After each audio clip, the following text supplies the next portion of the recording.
It's I, the warrior. They call me the warrior.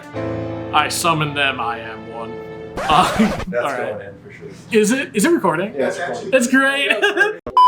Welcome back to Kai's YGO. We're here at Refined Gaming, Toledo, Ohio, with Jesse Fillier, That's aka Spicy Phil. Hey, says it on my glasses.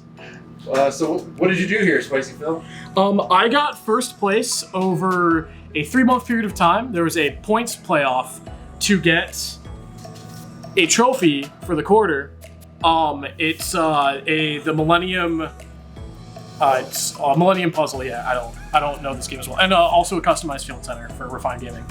And there were 96 total players that played. That got points over the quarter, and I got first place with 258 points. And the points work the same way as like a regionals. Every win is 3 points. Every draw is 1. Every loss is 0. And what deck did you compete in this tournament or this playoff with? I did not play anything but 60-card Dark Warrior. The entire time? The entire time. For 3 months. For 3 months straight, I played the same deck.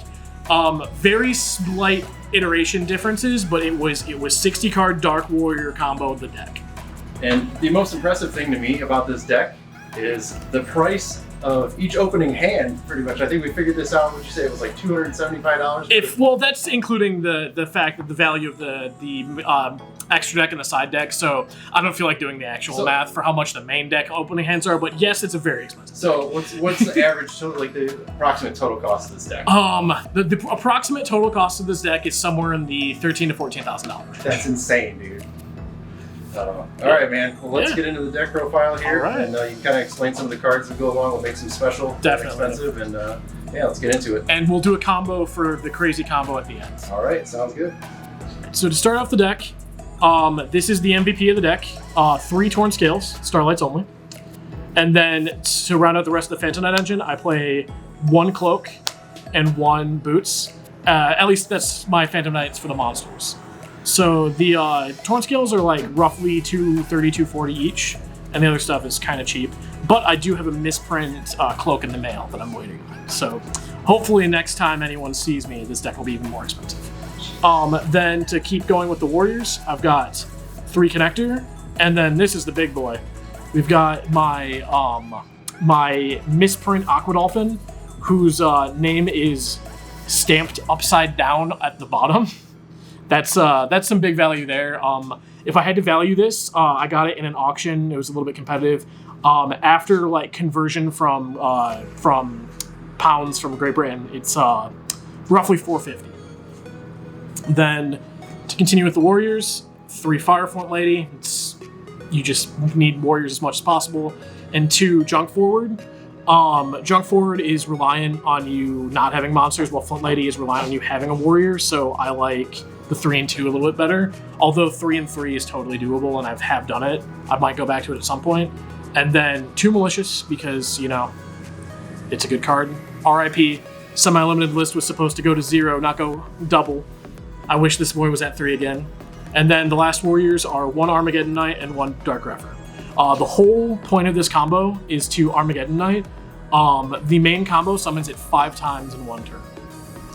Then I play a small Orcust engine, being 1 Orcust Nightmare, 1 World Wands, and 1 Symbol Skeleton. And here we've got a misprint one with the name shifted down. It's basically like this is your brick. You don't really want to see it. You always want to put a deck back in a deck. However, the deck actually gets to deal with that. It has its own ways to put stuff back in the deck, with the very next card being Plague Spreader Zombie. And this is how you get your whole combo going, is summoning this off Helk. Or sorry, is using this, my bad, is sending this with Arma and using it to make Helk. And you get to just go to town with it.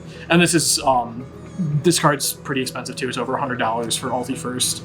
Then you've got 1 Zephyros the Elite, just it's part of the combo, and it can be an extender if you start bouncing stuff.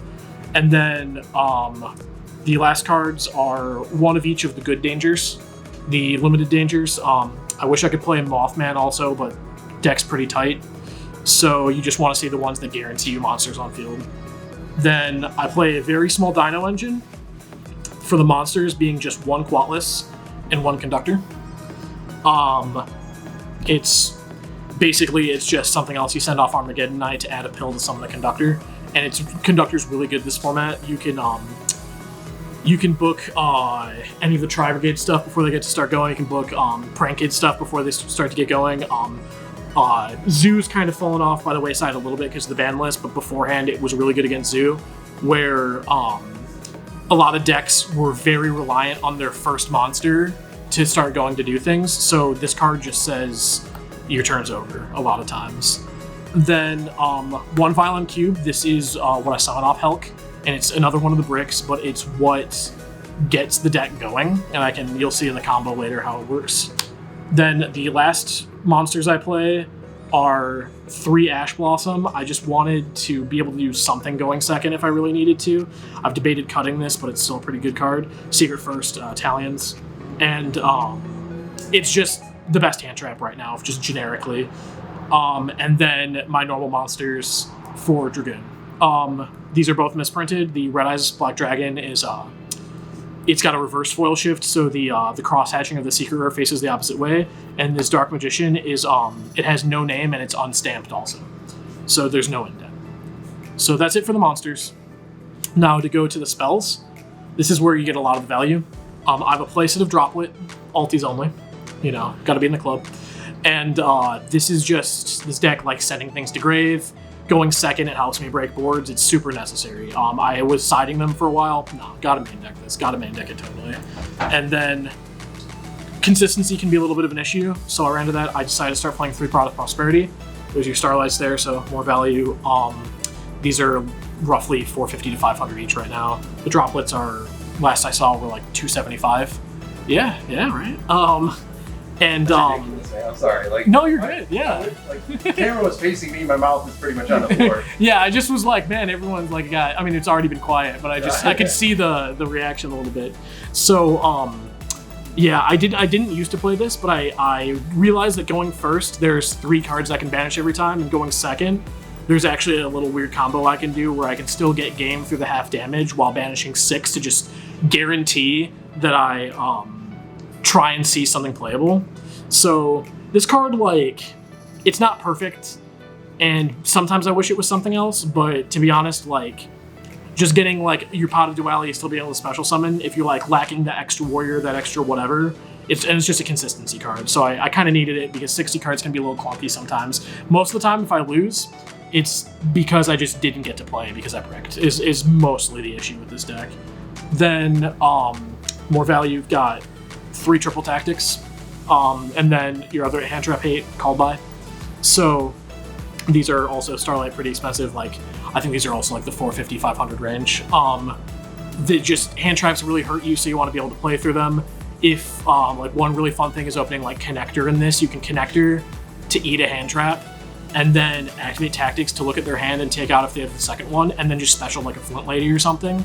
And then you know that you're safe to go and you just go to town because they're down 2 cards out of their hand now. They're going to be playing with 4 cards to start their turn, and the board you make is just insane. So that and the Called By are very good. I main deck 2 Twin Twisters just because our meta here, these are alties, about 90s right now. Our meta here is super back row heavy. We also have Mystic Mind players, and I'll be damned if I drop a game just because I lost a die roll. Like, I at least want a chance to keep playing. Like, I don't know, like, throughout meta, like playing in like bigger tournaments or whatnot, this might not be the right call, but at least for our locals, I've seen this and it's been beautiful for me. Like, going second against Tri-Brigade game 1, they said they have like a set strike and revolt, and I'm like, nah, give those out of the way, make you revolt now, make them lean on using their Link 3 to trigger their Shurag later, not getting the effect to banish on the Shurag itself. So that's really good. Then next are the equip spells. I used to play 3 DDR because it's an extender, but the combo actually searches this. It's just that it's only extender if you have stuff banished, and there's enough times that doesn't happen where you wish it was something else. So I used to play 3, I cut it down to 2 because it's still good to draw, but it's not so good you want to see it all the time. And even in 60 cards, sometimes I was seeing it too often. So, and because it's part of your combo, 2 is the number you would need to play. You couldn't play 1, because if you ever open up any of your other equip spells, this is one of the cards you have to send off ISO. And then to round out the equip spells, I just play the good ones that summon things, is Living Fossil, brings back level 4 or lower from your grave, gets banished when it leaves the field, but it's just an extender. Overdone Burial, you can do some really fun stuff with that, especially having like Nessie or Nightmare in the deck. You can discard a level 7, summon back anything lower, or discard a Malicious, summon back anything lower. Its effect's also negated still, but just another fun thing I did once is because while equipped, you can still activate their effects and they'll resolve afterwards. I Overdone Burial, discarded a Nessie to summon back a Lancia against a virtual player. I think this was before this quarter, but it was VFD was legal, so I just get to have a Lancia again, and then they just don't get to play. And then Autonomous Action Unit. This is probably the weirdest one of the equip spells. It's pay 1,500, special summon a monster from your opponent's graveyard in attack position. So say they like Ash you, Veiler, basically any of the hand traps that are tuners, you get to special summon this from their grave, and you can like link up into Helk, and then that can do stuff for you, or it's just an extender. Sometimes it's all they need. Like I've had stuff where I've summoned like a Soliding Overraptor off of this to send a Qualis to add a pill. In different formats, while playing Orcust and stuff, I've been able to summon a Scrap Recycler and send an Orcust monster. I've been able to even summon Armageddon Knight in a really crazy like pseudo mirror that we were playing. And of course, last equip spell is Phoenix Blade. It's your enabler for all the crazy stuff. You want to banish a bunch with this deck and also end with cards in hand for Dragoon to discard, and this card's perfect for that. Now, for the other spells, play 1 Rhoda. This is pretty fun. It's a misprint with the name stamped twice. So it's actually the whole gold stamped twice, so it's like a little bit thicker at the bottom and stuff. If I had to put a value on this, I don't even know. Like, I think probably like somewhere in the $150 to $200 range. It could be a little bit less, but these maximum gold misprints are a little crazy. Obviously, Rhoda's too good to not play. It's any warrior, well, any level 4 lower. Monster Reborn. This is the one not max rarity card in my deck right now, other than counting like the Red Eyes and the Dark Magician, but I'm fine with those being misprints. I'm looking for a first ed LOB right now to play, and I just haven't had any luck yet. So hopefully my deck will be even more expensive later. And then World Legacy Succession. It's basically another Monster Reborn, but it's also searchable. So it's part of the main combo. And then these are some of your other bricks. Your Double Evolution Pill. This is also a misprint. The name is shifted down. I'd probably call this, I think I bought this for like $75. And yeah. Then Red Eyes Fusion. This is like a pseudo brick because sometimes you just activate it and win anyway. But this is also, if you know that you're starting to do your combo, like you're starting with a connector, you're doing whatnot, this is a card you can put back with Plague Spreader and then still be able to play and do your stuff every time. And then you can also put back your other bricks, being your Vylon Cube, your Hulk Target. You can put back your Orcust Trap. You can put back your Symbol Skeleton because you need to send it to deck with your Nightmare. The Plague Spreader has like a ton of utility in the deck besides the fact that it gets you into Hulk to get your combo going. It's like actually super great. And then the last things I play are 3 traps. I play 2 what the heck? Whoops. I play my Phantom Net traps, being 1 Fog Blade, just another negate, searchable negate, and then 1 Shade Brigandine. The whole Wombo combo, which actually is not that hard to even get, it's a 2-card combo, involves this. And just, again, extra warriors is never bad. And then the last card is an Orcust Crescendo, which was actually stuck in my deck box. I was wondering where it went for a sec. And just, it's part of the ending board. You want to have another counter trap in the game. So that's the main deck. And then I think I'll go to the extra deck next. Now on to the extra deck. We've got the Enabler, Best Girls, Double. You got Icehold. It's the whole reason this deck works. They banned this card. I'm just gonna never play again. Just kidding. I'll figure something out. But I haven't played anything but this deck in forever. I played like Altergeist for a very short period of time and just wasn't as fun. So I went back to combo and hey, Helk coming out is what got this deck to be what it was. So 1 Icehold. Helk, that's your combo extender. It's what keeps you going. Got the ulti Helk, that's like $90, I think. It summons your cube from the deck, which is part of the combo, which you'll see later. Lib, it searches it's your searchable monster reborn, and also going second, it's non-targeting out if you link with it, so it's just really good. Predaplant on account of you end with this on your board and you get a Dragoon. It's super explanatory. Barricade board blocker doesn't come up super often. In fact, if I use Prosperity, this is one of the cards that I'll banish off of it. But sometimes you really just need to get something out of hand, like you open up a wonky hand with dangers or whatnot, and you need to discard a Malicious, you need to discard a Phantom Knight, and then it just gets you there. Or you just need to link up into something to get your plays going. It's about as generic as you can do. Then Phoenix, it's collector's rare. You just want to pop stuff that's really self-explanatory. Double Galatea. So the ending board, you'll make one, but if you ever need to grind, you can get your second one and overlay into Ding and do stuff. So it's just part of your Orcus combo. Then for Link 3, Unicorn, again, I hardly ever make it, I hardly ever go into it, but like the utility of just shuffling something back to the deck is pretty necessary at times. And here we got another big hitter, is Appaloosa, Starlight Appaloosa. This is about, I think, last I saw, it's like 14-15 right now. It's protection.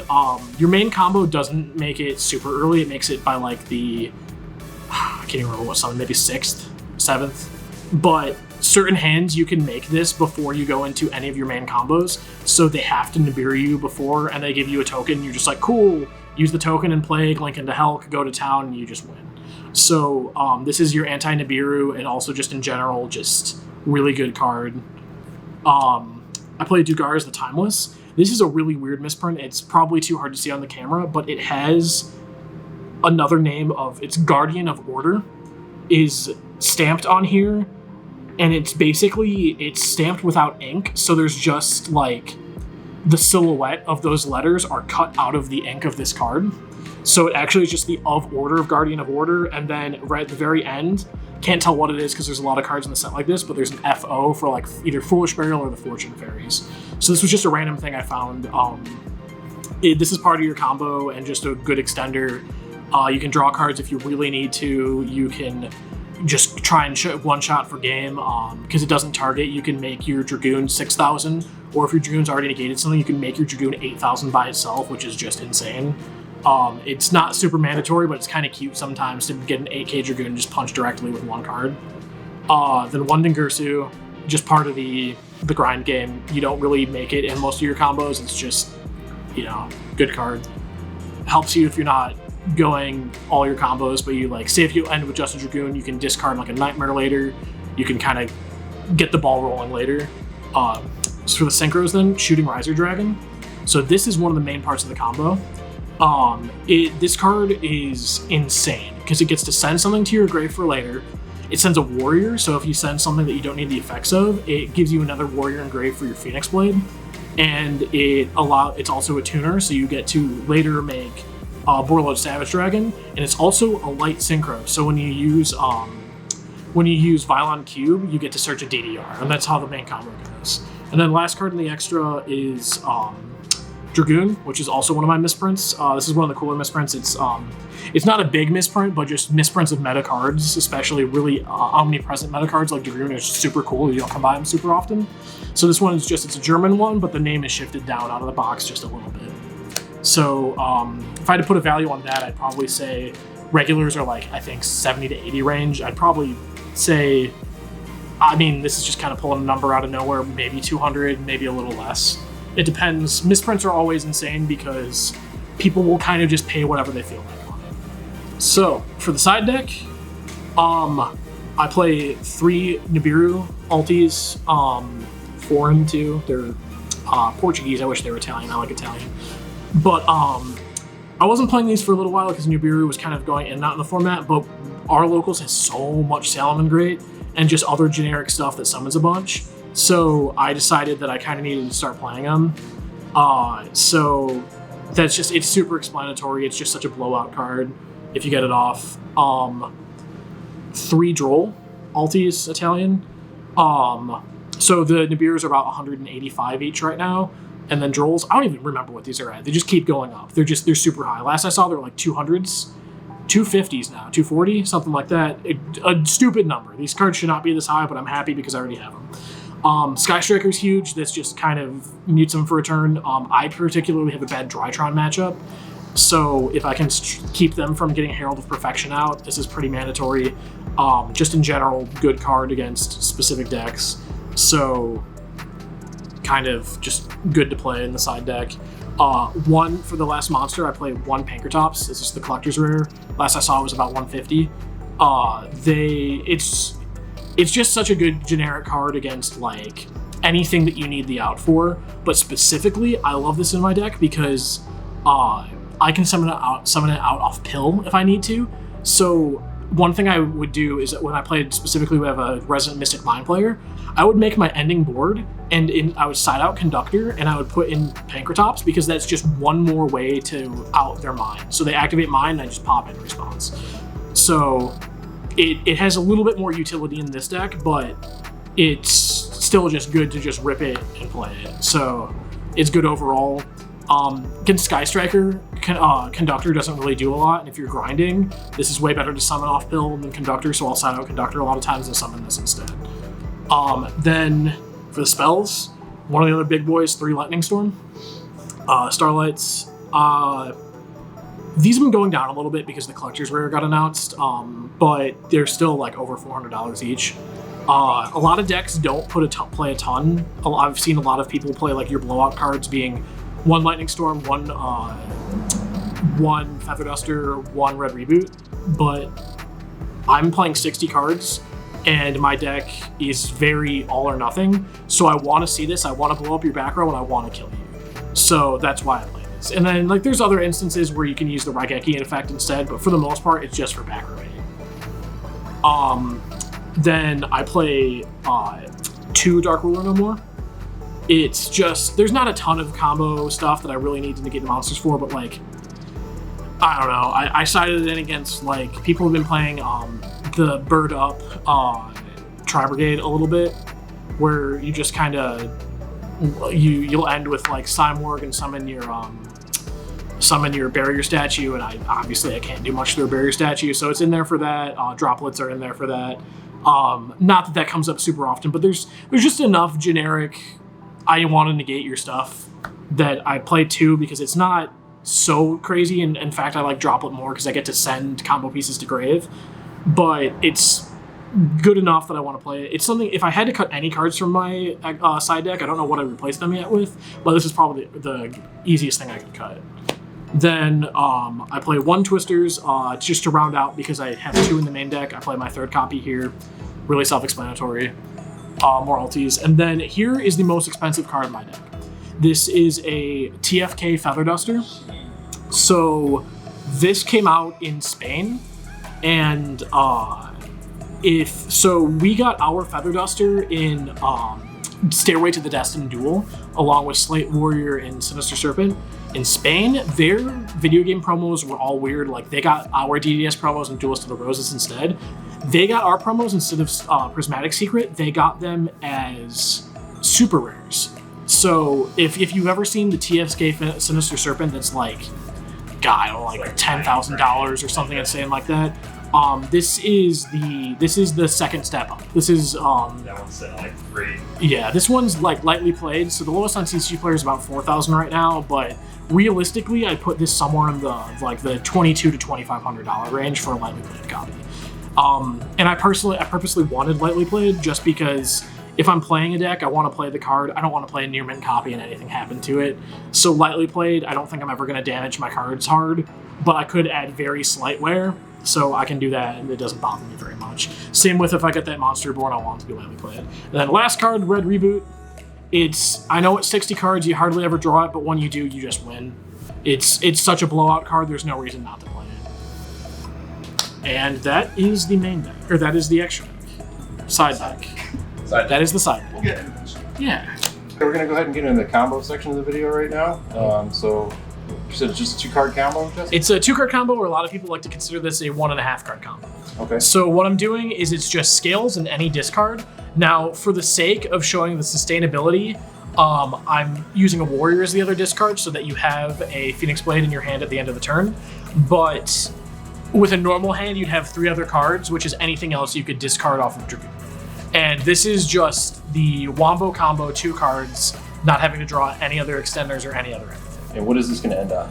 Oh, the ending board is going to be Appaloosa with 2 negates, Galatea, Anaconda, Dragoon, Borlud Savage Dragon with 2 negates, Ultimate Conductor Tyranno, and a Set Crescendo. Wow. All right, man. Let's see it. All right.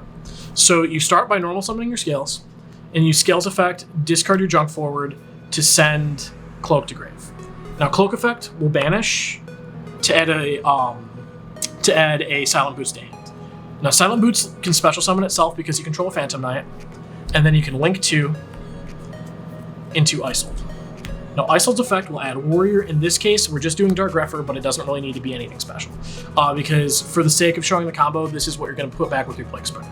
Now Isold's second effect will send 4 equips, being your 4 good ones, to summon Armageddon. Armageddon Knight effect will go off and send your Plague Spreader zombie. Now, from your grave right here, you'll use the effect of Boots to banish, and you'll add a Shade Burgundy into your hand. So that'll stay in your hand for now. And because you did that, Scales will trigger and summon himself to the field. Now, you'll use your Plague Spreader effect. You can put the Grepher that you added back to the top of your deck. In this case, I'm just going to put it in the bottom because it's going to go away and it's not actually part of the rest of the combo. And then summon itself. So you get to link 2 monsters, and one being a tuner. They both get banished because they both use their effects into Crystron Helka 5-Rise, which, yeah. Helk's effect will summon any level 3 lower tuner from your deck, so you summon Vylon Cube. Now, because you have 2 link 2s, and you want to keep your combo going, you will link 4 into Appaloosa, who will have 2 negates. Now, you synchro 7, so you summon Shooting Riser Dragon. Now, Shooting Riser Dragon effect will Chainlink 2, send a level 3 monster from deck to grave to make it a level 4, and Chainlink 1 will be your Vylon Cube to add any equip spell from deck to hand because you synchro summon a light monster. So you get to add your different dimension reincarnation. Now, this is where you start to do stuff. You banish your Junk Forward and your Armageddon Knight from your grave to add back Phoenix Blade, which is stuck under my Hulk. So, mind you, you've summoned Armageddon Knight once this turn. So you will activate your DDR, discard your Phoenix Blade to summon your Armageddon Knight. Armageddon Knight effect will send Blackwing Zephyros. Zephyros effect, you bounce the DDR back to your hand to summon itself, and then because Armageddon Knight is no longer equipped, it'll die. Use Phoenix Blade again, banish its Armageddon Knight, and this time your Isold, to add back to your hand. You activate DDR a second time, discarding your Phoenix Blade, and you summon back your Armageddon Knight again. Armageddon Knight effect will send a World Legacy World Wand. Now, you can overlay 2 monsters into Dugara's the Timeless. Dugara's effect, you can detach 2 and special summon any monster from your grave in defense position, and you skip the main phase 1 of your next turn. So that is one of the downsides of this build, or of this combo, but you end up summoning your Armageddon Knight back, and you can still summon your Armageddon Knight even though it's what you detached, because you're detaching it for cost, and as long as you have any other legal target beforehand, and your DDR will go to grave. So Armageddon Knight will trigger again, and you send Overtex Qualis. And Qualis effect will add double evolution. Now, you will link 2 monsters because you have a World Legacy engrave for Lib, the World Keyblade Master. I think I have this slightly backwards from Fly, one right on there, wow. From how I usually do it, since I'm doing it upside down. But Lib's effect will set any World Legacy spell or trap directly from your deck. So you set World Legacy Succession. Now you activate World Legacy Succession, and summon back, you guessed it, Armageddon Knight. Now Armageddon Knight will happen, this is the 5th time you summoned Arma this turn, and you send an Orcus Nightmare. So now what you can do is you can set your Shade Brigandine and activate it and summon it right here. This zoning doesn't matter much, but Shade Brigandine is level 4 and your Shooting Riser is level 4 because it's set at level 3, and it's also a tuner, so you can synchro those two into Warlord Savage Dragon. So you summon your Savage Dragon, and Savage's effect will equip a Crystron Helka 5-Rax from your grave. And now your Savage Dragon's at 3750 and has 2 negates. Other versions of the combo, you can do it later and use the lib, so you have just an extra 250 attack, but for all intents and purposes, that's not a big deal. Now you activate your Double Evolution Pill, and you banish from your grave your Quatless, and then it really doesn't matter as long as it's not a warrior, but I do Violon Cube just because, not that I can actually think of a reason. Back when I used to play Longursu, this was a machine you could put back with Longursu and still get things. So that will summon your Ultimate Conductor Tower. Now, you can look at your grave and use the effect of Orcus Nightmare. You can target any of the monsters, but whatever, I'll target Armageddon Knight. You send a Symbol Skeleton in your grave. Now, you use the effect of World Wand in your grave. You banish it to special summon your banished Orcus Nightmare. Now you can link Nightmare and that into Galatea. You link summon Galatea, and Galatea effect will put your World Wand back into deck to set an Orcus Crescendo directly from your deck. Now you can link 2 effect monsters into Predaplant Anaconda. And you, before you want to use Anaconda's effect, you use the effect of Skeleton in your grave, banish to summon Galatea back. So now you still have your link for your Crescendo to be live. Now you finally use the effect of Anaconda. You send Red Eyes Fusion and your 2 vanilla monsters, and you summon Dragoon. So the way that this deck, or this combo, I'd like to call this combo self-sustaining, is that if for some reason these are your only 2 cards, your Plague Spreader gets to put the card that you added back off Icehold back, and then the last thing you do in your combo is you banish another warrior and another warrior, and you add back a Phoenix Blade. So now you have a card in hand to discard and negate for Dragoon, and 1 scales and any discard, in this case just showing with 2 cards being any warrior, will end you with an Appaloosa with 2 negates, a Galatea, an Anaconda, a Dragoon with a negate, a Ultimate Conductor Tyranno that can destroy the Anaconda, and a Savage Dragon with 2 negates and a Crescendo. Now, if you open up any other monster, you can actually have a Fog Blade on top of this too, because instead of searching your Shade Brigandine, you search Fog Blade, and the level 4 you use to synchro summon with Savage Dragon using will be Riser, and then you'll actually just use your Armageddon Knight instead. And you'll use whatever monster you summoned to go into your plays with your Orcus plays later. And that's the combo. That's awesome, dude. Thank you for sharing, man. Hey, anytime. All right, Jesse, thank you so much for sharing this deck profile with us and the combo video. This deck's absolutely insane, man. I still can't believe you're bringing $15,000 essentially to, locals and actually playing the cards. So kudos to you, man. It's your time in the video, man. Shout outs, whatever you want to do. The floor is yours, my friend. All right, well, first off, I want to shout out Refined Gaming. Got the shirt going, got the thing behind me. None of this would be possible without what Nick and Jenna are doing. And it's incredible, and honestly, it's the best thing we've had in the community for as long as I can remember. Definitely want to shout them out. First off, they were the ones who supplied the trophy. This was you didn't have to pay to do anything with this. This was just all supplementary, just all extra stuff for playing in the tournaments normally. So that's my biggest shout out, my number 1 shout out. I do want to shout out yugioh, the other Jesse. Good name. So for doing this deck profile, I've talked to a few people about this deck, but for the most part, I believe what I've done is a little bit not known so well, because that's a pretty unique combo in my opinion. I did come up with it. So having that go out to the masses is pretty cool. I do want to shout out, because while I did come up with it, I do want to shout out Mike Thomas, because he turned me on to the idea of shooting Riser like months ago. So that part was, he's like, maybe you should test that. And then from there, I kind of put everything else into place. But I do want to shout out Mike Thomas, Michigan player, very good player. And then I've just got some friends that have been just good support all around. I'm not going to go by names, but you know exactly who you are. So thank you very much for everything you guys have done. The local Toledo community, you guys are all great. All right, man. Brought the trophy back to Toledo. Took it go. away from Michigan. All right, man. Thanks, Jesse. We'll catch you in the next one, man. I'll try.